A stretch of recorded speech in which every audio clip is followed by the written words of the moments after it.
బుద్ధి ఉన్నవాడు అది మలయాళం బుక్కు. అందులో మలయాళంలో బుద్ధి ఉన్నవాడు ఉదయమే నిద్ర లేవగానే జపమాల చేతికి అందుకుంటాడు. ఎంత మూఢత్వమో చూడండి. తెల్లారి లేవగానే జపమాల చేతికి తీసుకుంటారా? తెల్లారి లేచిన తర్వాత టాయిలెట్ వెళ్ళాలి, స్నానం చేయాలి, ఎన్ని పనులున్నాయి? ఇంట్లో చేయాల్సిన పనులు ఎన్నో ఉంటాయి. ఒకవేళ సాధువులైనప్పటికీ తెల్లారి లేవగానే జపమాల పట్టుకుంటారా? లేదు. కానీ అది చదివి ఫాలో అయ్యేవాళ్ళు వేల మంది ఉంటారు. అయ్యో! ఎంత కరెక్ట్‌గా చెప్పాడు. ఆ విధంగా ఫాలో అయిపోతారు.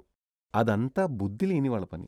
కానీ బుద్ధి, జ్ఞానం ఉన్న మంచి గురువు హిందూ సమాజాన్ని ఉద్ధరించాలి. అందుకే నాకు వీలైనంతగా అంటే సేతు సముద్రంలో ఇక్కడ నుండి శ్రీలంక వెళ్ళడానికి సేతుబంధనం అని ఒకటి కట్టారు కదా! శ్రీరాముడు సీతను కాపాడేందుకు వెళ్ళినప్పుడు ఒక వంతెన కట్టారు. అందులో ఒక ఉడత అది వెళ్ళి అదేం చేస్తుంది? నదిలోకి వెళ్ళి సముద్రంలోకి దూకుతుంది. దూకినప్పుడు ఏమవుతుంది? ఒళ్ళంతా తడవుతుంది.